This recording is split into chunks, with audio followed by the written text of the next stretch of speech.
Hello crafty people, welcome back to my channel where we're continuing with part 2 of our Shop Your Stash vlog hop, where we're actually creating this card here. Now, if you remember, I was going to chop this into 2 videos so that it would make it a bit easier to watch. In the first video, we covered how to create a scene using multiple stamps without the use of masking, and how to add details using a fine liner pen.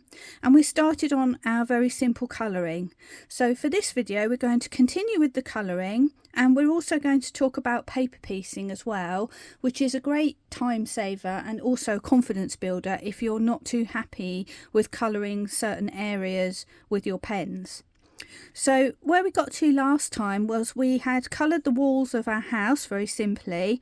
There's just a couple more little bits to take care of with these pens, which is the just under the roof here and the chimney. So I'm just going to go in and quickly finish those off. If you're interested in the pens, I'm using Ohuhu art markers, the brush marker version, and this colour is GY173, and this is the light colour that I've used on the house. So I'm going to go in and just do that little, I don't know what you call that area, is it the awning or the flashing, I'm not sure, and also the chimney. Very simple, just quick colour over. And then I'm going to use a slightly darker colour, which in this case is E210, and I'm just going to go back in and bring a bit of shadow in, and the same on the top. And I'm going to go a little bit darker again, and I'm going to go with E170 just to add a little bit more depth on there, because this is right under the rafters, and also to just change the colour of that chimney a little bit. So I'm going to go back to my medium and just pull to blend that out a little bit.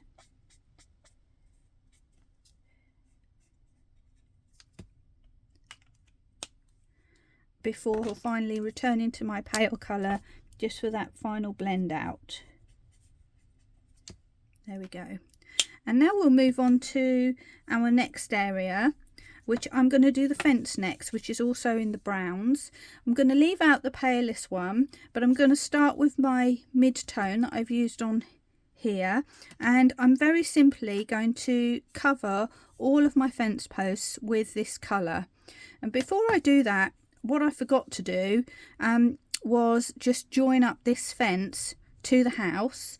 So I'm going to take my Unipin pen once again, and this is really simple to do. If you remember, when I stamped this, I actually butted it up against the ground, but tried not to get it crossing over the house so that I could do this without masking.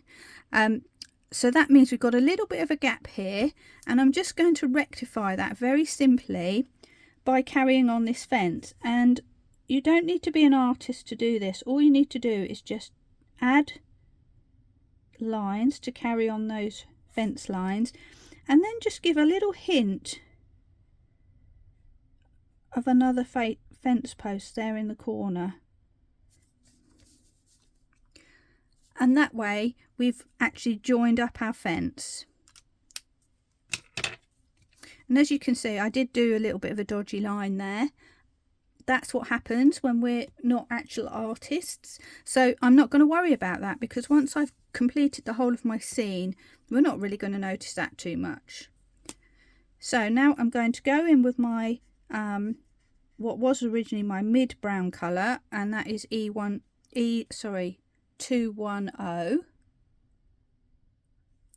and I'm basically going over the whole lot. And I want this to actually dry, because I don't want a smooth blend when I add my other colours. I want it to be stripy to give the texture of wood, basically. So I'm going very carefully, making sure that I actually colour the fence posts and not the bits in between. It's easy to get muddled up when you've got lots of little lines everywhere.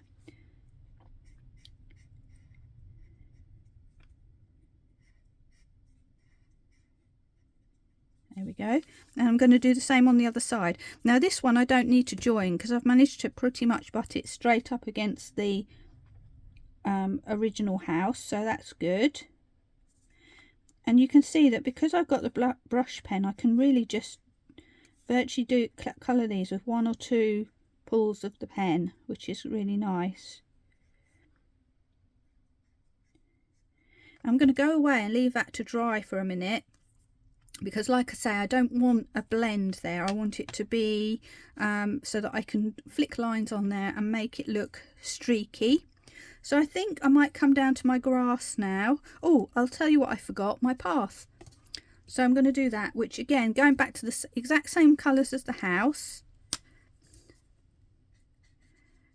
There's quite a lot of interesting things on this picture, so it's easy to forget a little bit. So it's good to come back and forth. So again, I'm just using the exact same colours and creating a bit of a shadow, and it's as quick as that really.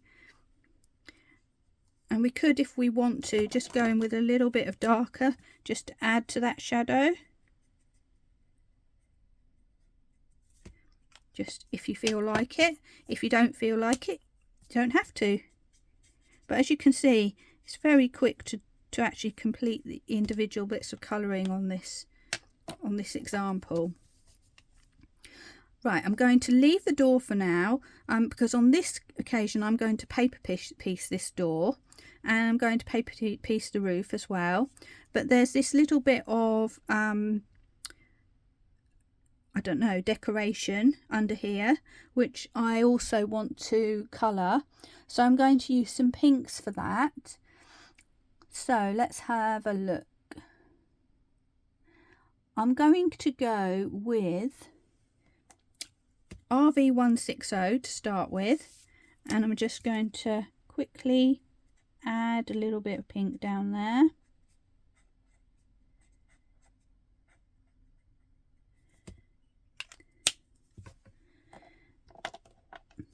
And then I'm going to go a bit darker with RV180 and see how that looks.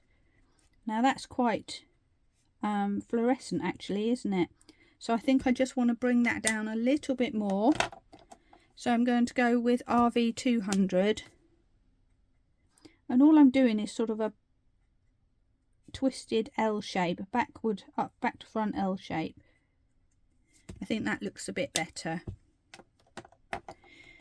And I think I'll just come back with my palest colour and just swipe in from the other side so that I can just blend that a little bit. And that's that part done. I've got a little window here that I need to colour because I'm not going to paper piece that, and these ones here. So again, I'm going to do it very simply using BG3 and BG4. And I'm following that same sort of idea of just doing little L shapes. So this is BG3, which is the paler colour. And I'm just sort of colouring the left hand side a bit randomly. And then I'm going to go with my darker colour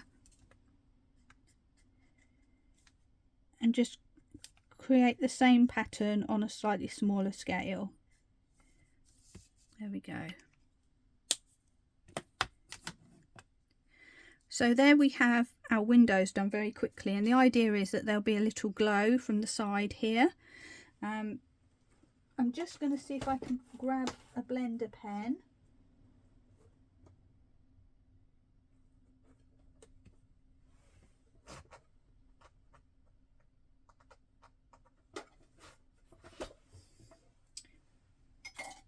I thought I'd lost it for a minute. And what I'm going to do is just go on the edges of these so it just fades out a little bit. Once that's worked its magic, that will fade out. Okay, so now let's go back to these fences and see what we can do with those. So I'm picking some slightly darker browns this time. So I've got E170 and E310. And what I'm going to do is just very gently holding my pen upright so I'm really using the point, do some little flicks and lines, and they can go up and down, and I'm creating a sort of grain effect, and I'm barely touching. With these brush pens you just need to be really light if you can. This one that I drew on the edge I'm going to actually make darker, and I'm thinking about where the shadows would be, in that we have a line of wood going across, so it would cast a shadow above and below, because the actual uprights are behind these, aren't they? So, but really I'm just trying to get a little bit of texture in there, swiping up and down. Not everyone is the same, and that's just how it should be. Maybe I'll just make these darker at the bottom because, you know, they're on the ground, so I'm almost filling these in completely. So you can see it's very quick to do. And then I'm going to twist around and do the same. So I'm making it darker near the house, because to my mind this fence sort of disappears off behind the house. I'm just adding in random flicks. And as you can see, because we let the original layer of ink dry, that's not blending really, it's staying quite streaky, which is exactly the look we were looking for.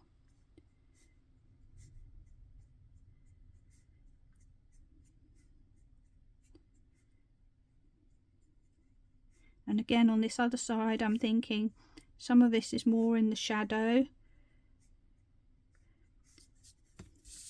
but you don't have to get too particular about it, you just play around with it really.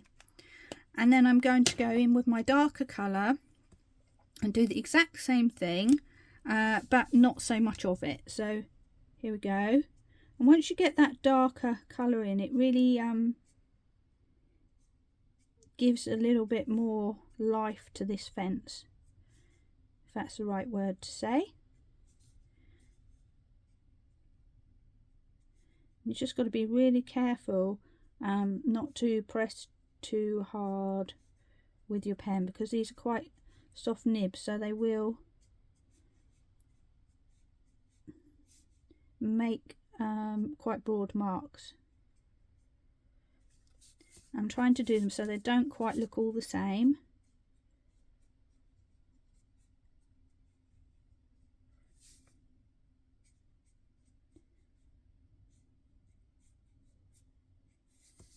There we go. And again, once again, it doesn't have to be perfect, because once you take it on board with all of the rest of the picture, nobody's going to be looking necessarily specifically at your fence and how grainy the wood looks. So, you know, don't be hard on yourself, just enjoy it.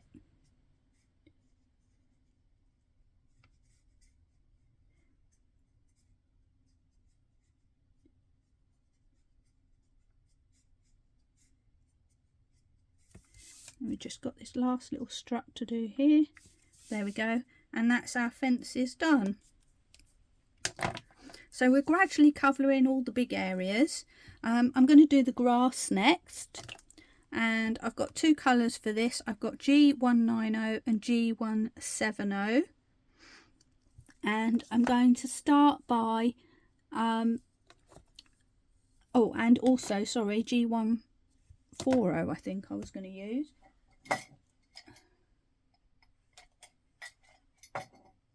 Yep, got it.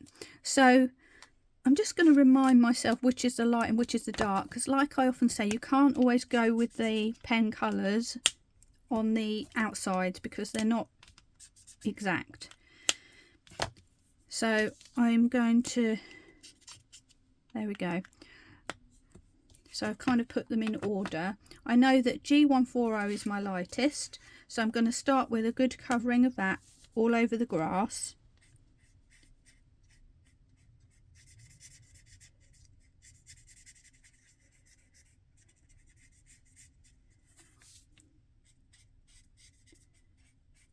And as you can see, it's quite a bright green really. It's sort of a, I don't know what you call it. not grassy particularly, but it is good for highlights in the grassy area. So I'm going all over the whole lot, and whilst I'm at it, I'm going to colour all my leaves at the same time, because I'm going to use my same base colour for those. So just a light touch with these because they are quite small and delicate.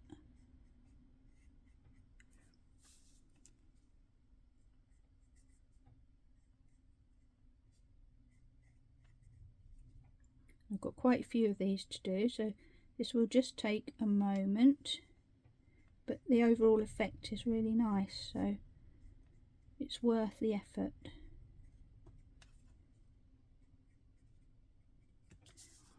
And let's not forget the vines over by the house as well.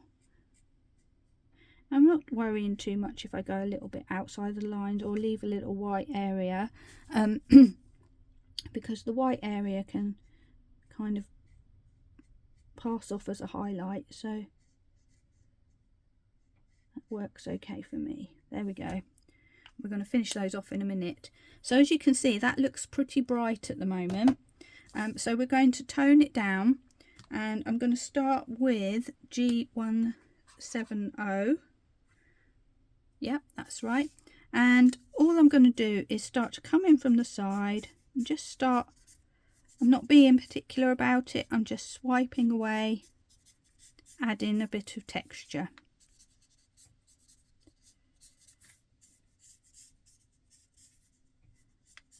There we go, and leaving a little bit of the paler colour visible. And then I'm going to add the darker colour. I'm going to start highlighting the grass there, or low lighting I should say. I'm going to add some little, I'm not particularly colouring, I'm just adding, letting my pen add some little flourishes and texture. And I'm just going to go under there as well. And I'm holding the pen very loosely, so I'm just getting, you know, just general lines basically.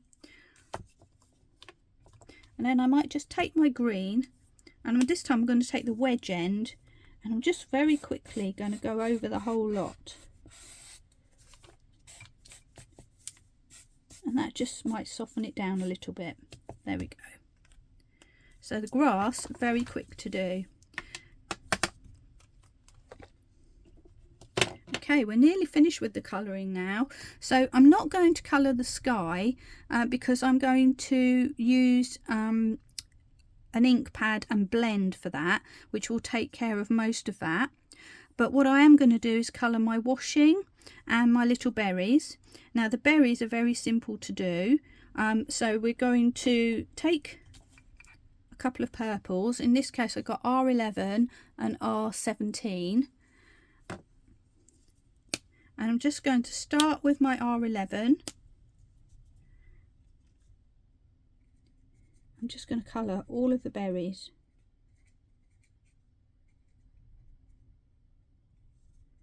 Again, not worrying if I have little white areas here and there, because they make nice highlights. So there's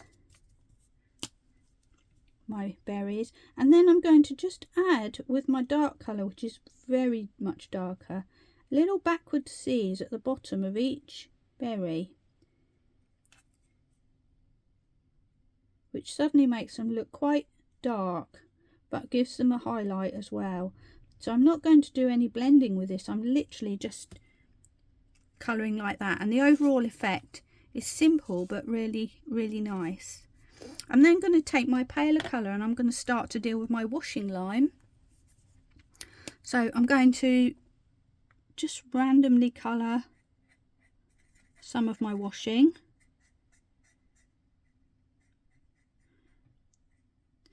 And the idea is that there'll be like a rainbow of different washing colours.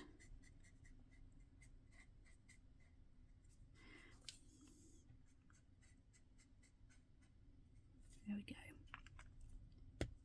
And I've got a greyish colour, which is RG150, which I'm going to use just to create a little bit of shadow. So, and again, I'm not getting into the detail here, I'm just kind of drawing lines around the edges to give that feeling of movement. There we are.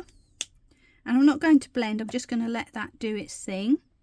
And then I'm going to take one of my pinks that I've already used. So I'm using colours that I've already used within my overall picture so that it all pulls together. And this time I've got a pink and I've got RV200.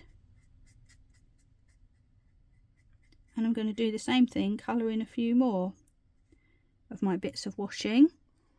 And I think I might do a t-shirt.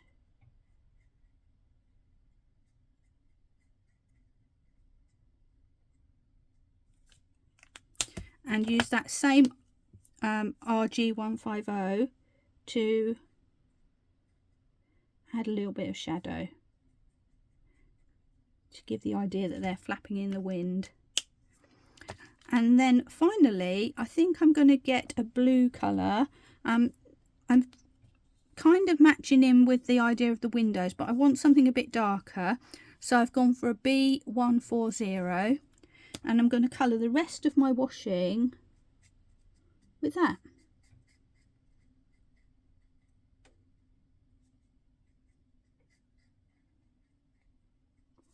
So I've got tiny little socks over here, very light touch on those.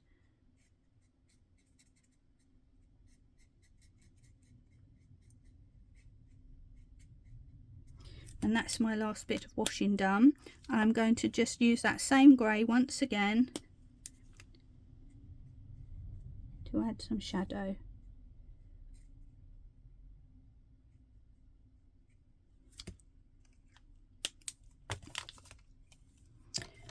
And there we go, that's most of our colouring done and dusted. We just need to add a bit of shadow to our leaves, and because these are tiny it would be quite hard to add that shadow using a green pen, so I'm opting for a green pencil.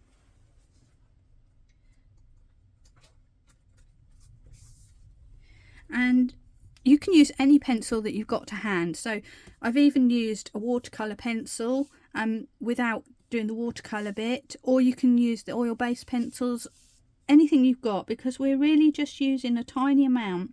We don't need to worry about blending, but I'm just going in and creating a little bit of contrast on those leaves.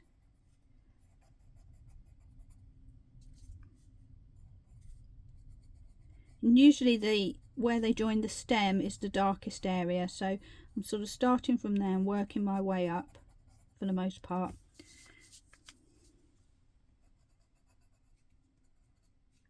And there's no blending to be done, I'm simply adding just that appearance of a shadow so that these leaves don't look so flat anymore. And if you wanted, you could, you know, go in with another green and make it even darker, so that you've got 3 levels of colour on them, but I'm not going to do that because I just want to give that effect really. So I'm just using more pressure on my pencil where I want there to be some deeper shadow. There we go. And what I might do is just do some little cheeky flicks of grass here and there, and I might do some under my fence as well, and I might just get an even darker colour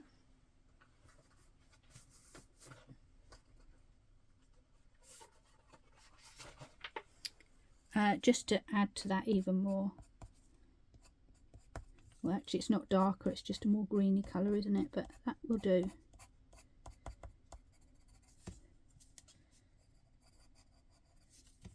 It's up to you how much you do with that. There we go. So the next thing we're going to tackle is the paper piecing. So I'm just going to grab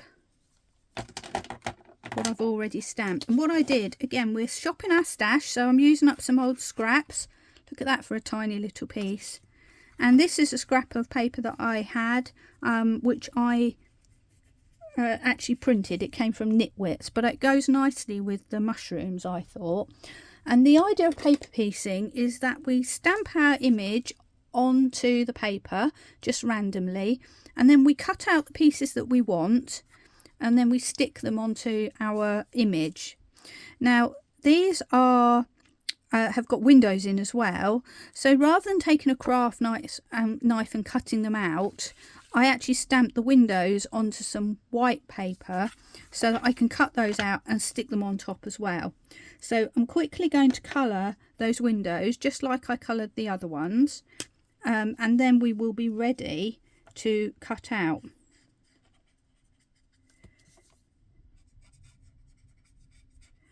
And with the paper piecing, if you're colouring, it doesn't matter if you go outside the lines, because we're actually going to cut it out, so that's all good.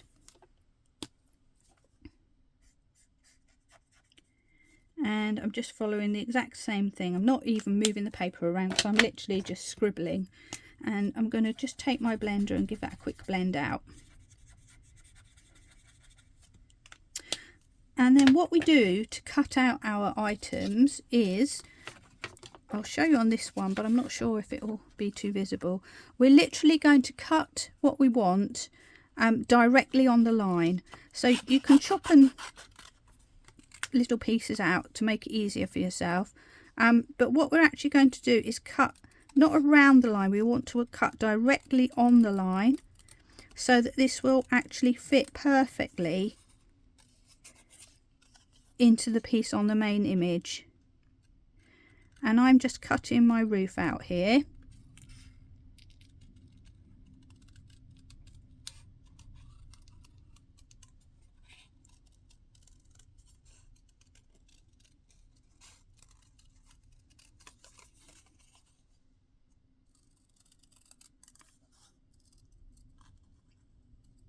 There we go. So my roof is now cut out, and what's going to happen is when we're ready, we're going to actually place that directly on there, glue that on, and as you can see, because I've cut on the lines, it's going to make a really nice fit. Now I'm just going to pause while I finish cutting out the other little pieces and just clear a few things away, and then we can do the final finishing touches to our card. So I finished cutting out all my pieces, and I'm just going to take a moment to stick my windows onto my roof and my door, just so that I can give them a moment to dry. When you've got tiny pieces, it's quite often easier just to add the glue to the larger piece of that you've got, and then place your smaller piece on the top. So that's what I'm doing here.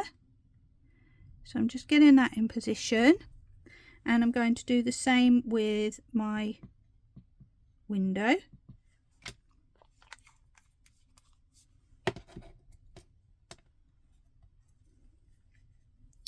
And then I'm just going to put those aside for a moment to dry before I stick them on, because I just want to add my sky to my main card first. And the way that I'm going to do that is I'm going to use my distress ink, which I've chosen broken china, and a large blending brush. Now some you've got that this one is on a stick, sometimes you can get them where they're round and you hold them on the top. They all work the same, it's just the larger the brush gives a softer blend, so you're less likely to see marks where you put the ink. So I'm going to take my lovely big brush, and I'm going to start from the corner and just start applying my ink, and I'm not pressing down, but you can see because that's a large brush, it's given a really lovely soft blend, and the more you add, the darker it will go on the edges and then gradually fade out to the corners. And what I'm doing is I'm going all the way around. I'm not worrying about what I've coloured. I'm adding this over the top because it's kind of got a transparency to it, so it's not going to do too much damage to our colours. But what I'm doing is doing white and leaving like a white halo in the middle where my main picture is. So you can see this is very quick to do. I'm just going to go down the side.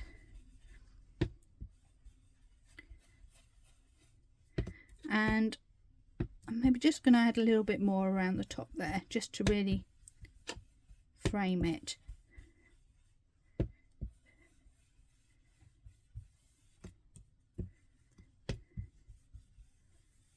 There we go. And there we've got a very quick sky, which I think you'll agree is much quicker than trying to colour that all in with an alcohol pen. So just bear with me while I just give my work surface a quick wipe down.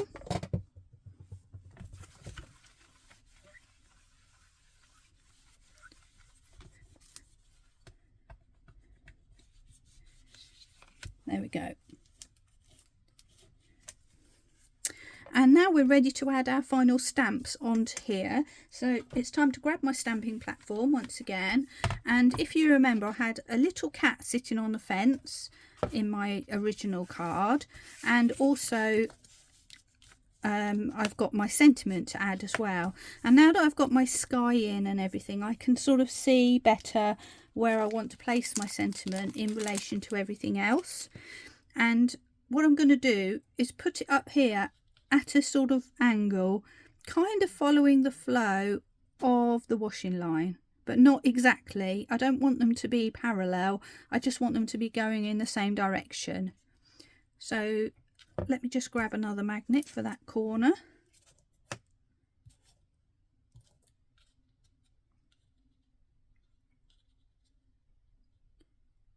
There we go. And so I get my nice crisp image, I'm going to use a VersaFine Clair for this part. So let's just pick that up, and it'll be off camera, but I'm doing the same technique, light tapping all over my stamp. And then I'm going to gently press it down and give a little moment for that ink to sink into the paper.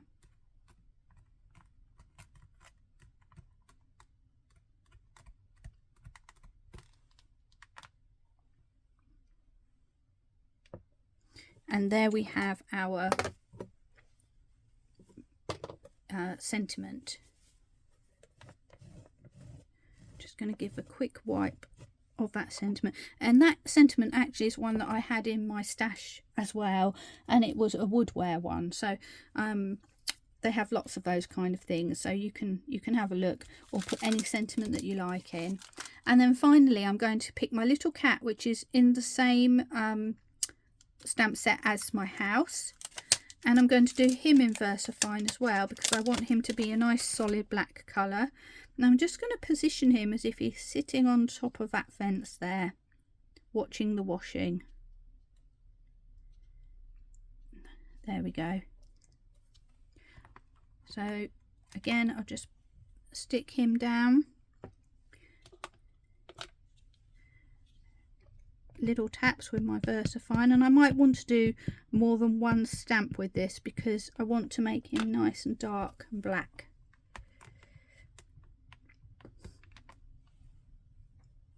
Yeah, I think another stamp wouldn't hurt, or you can leave him a little bit mottled. It's really a case of, you know, personal choice. There we go. So that's our stamping done. I'm just going to give a quick blot in case that's still a bit damp. Get my platform out of the way, and now we're ready to stick that paper piecing onto my main card. What I might do first is just stick the card onto my background, just so that I don't accidentally move my paper piece bits on here when I'm fiddling about sticking this on. So I'm going to stick this on first.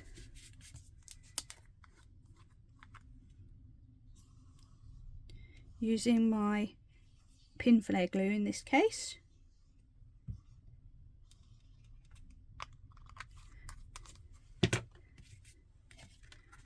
Just give a moment to put that in position.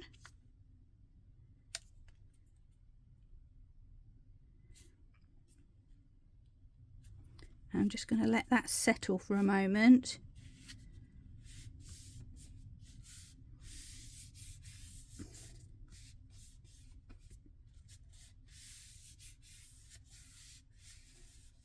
There we go.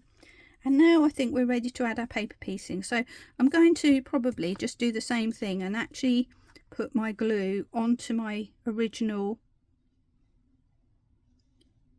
piece of card.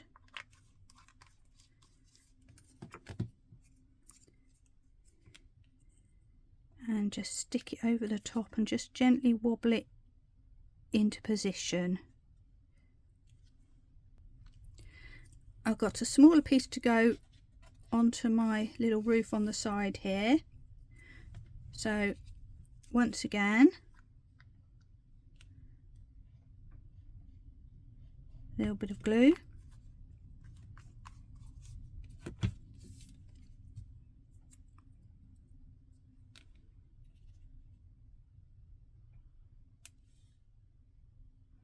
Just gently pop that on and squeeze it into place. And of course, if you liked, you could have made your washing out of paper piecing as well, but I wouldn't do the socks, they'd be far too fiddly to cut out. But yeah, that's another option as well, if you've got a really nice ditzy little paper or little tiny scraps you want to use up. There we are. Now we're on to the very final piece.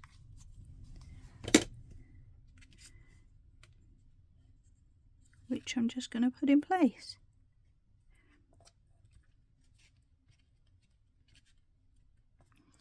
Now I've just missed a tiny little corner, so what I'm going to do is just grab my quickie glue pen, just give that a little colour there, just to give a little bit of tackiness to stick that little corner down. And there we have it, a completed card. I'm going to zoom out a little bit so you can see. So that's my new card. Here's my original card. And they're more or less the same, slightly different. This has got a coloured in door and this has got a paper piece door. So that's my video for today. I hope you enjoyed it. As you can see, just to remind you, I've just delved into all my stash, used up scraps of paper, pens that I've already got, stamps that I've had for a while, and just had a really nice time. So if you've enjoyed this, I'd love if you would come and subscribe to me on my channel, where you'll see lots of regular videos giving you lots of tutorials on colouring and inking and all things paper crafty. So thank you very much for watching, and I hope to see you again soon. Bye.